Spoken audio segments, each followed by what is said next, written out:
Hello, I'm John Dries from Honorable Third Party. Welcome to part 2 of The Art of Poor. When people begin their experience in EVE Online, they often have a goal in mind, a vision of what they picture themselves doing or accomplishing. Because EVE is a sandbox, there's no right or wrong answer. Some people are enticed by the pursuit of money for its own sake. This is, of course, as legitimate as any other way to measure success in New Eden. But far more often, people pursue money as a means to achieve other goals. There, of course, isn't inherently a problem with people working towards financial objectives. However, too frequently, the means by which new pilots earn money is not reconciled with what they originally pictured themselves doing in New Eden. Put more simply, decide what you want to be, and then be that thing. In part 1 of The Art of Poor, I spoke about the value of appearing weak to an opponent.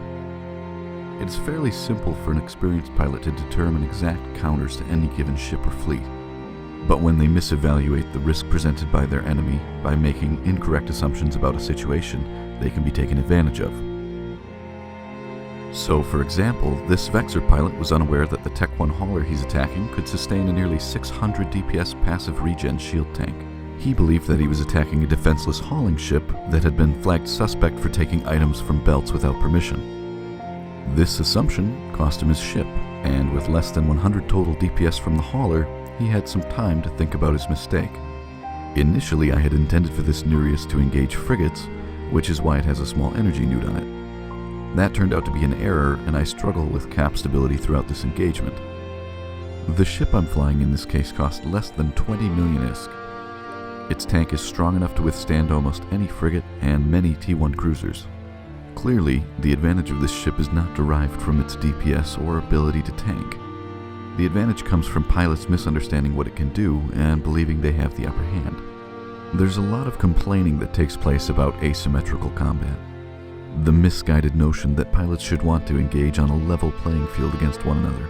This is simply not the way the game is designed. Almost none of the instances of combat in EVE, with the exception of tournaments or arranged fights, have any real rules.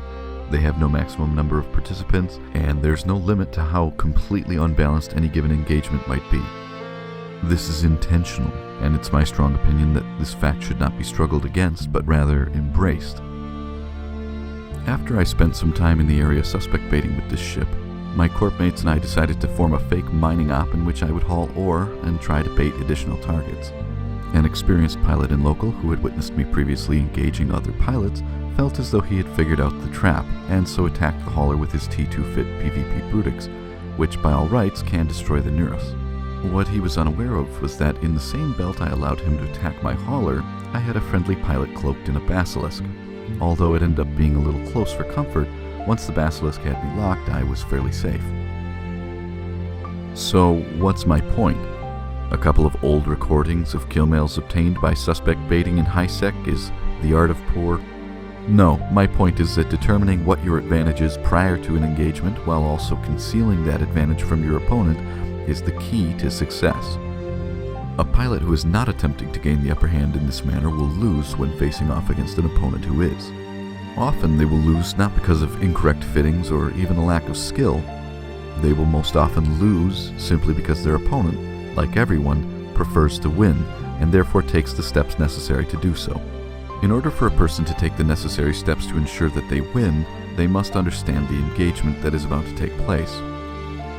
Which is why it's so important that if it's your preference to win, you ensure that their understanding is incorrect. While these concepts are simple, and indeed closely related to the ancient ideas found in the book The Art of War by Sun Tzu, from which the title of these videos is derived, they aren't always clear, especially for a new pilot. The way by which art mimics life in this virtual world can sometimes be convoluted and difficult to grasp. It takes time to learn all of the technical information necessary to be competitive, but the core strategies do not change. If you're a new player and you find that you're participating in activities that you don't enjoy, simply so that you can go out and try your best to get some kill mails, which happens to be what you do enjoy, do yourself a favor and leave the ISK grinding to the people who like grinding ISK. Leave the mining to the people who like mining.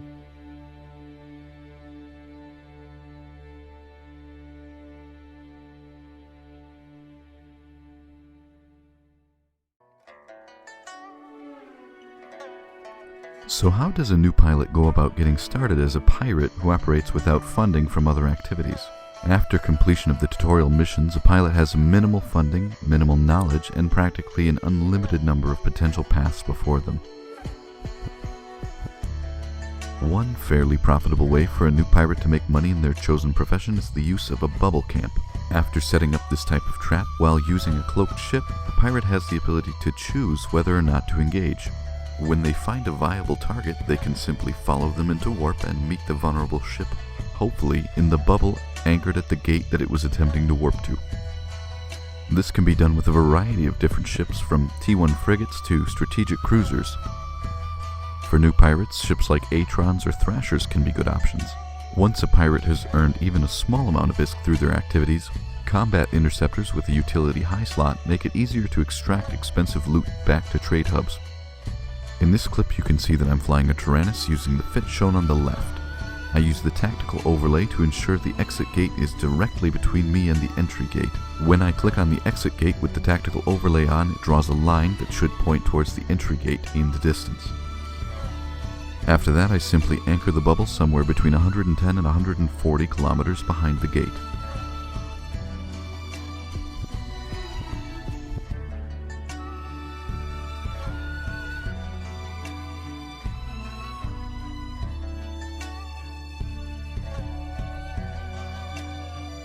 In order to catch ships like stealth bombers, covert ops frigates, and blockade runners, it's important to be able to decloak enemy ships.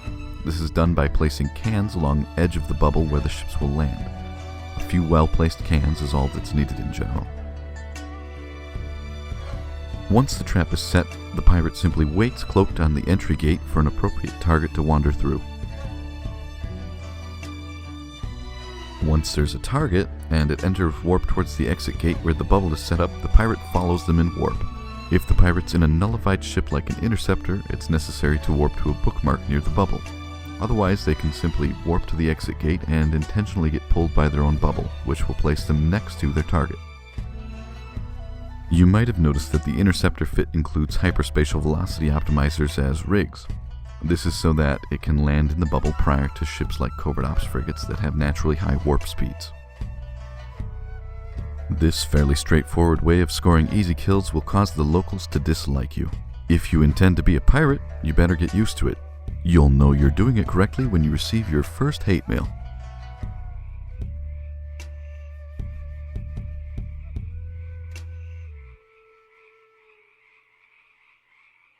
Thank you very much for watching. Don't forget to subscribe so that you don't miss part 3 of The Art of Poor. And as always, visit us at honorablethird.com for more videos and content.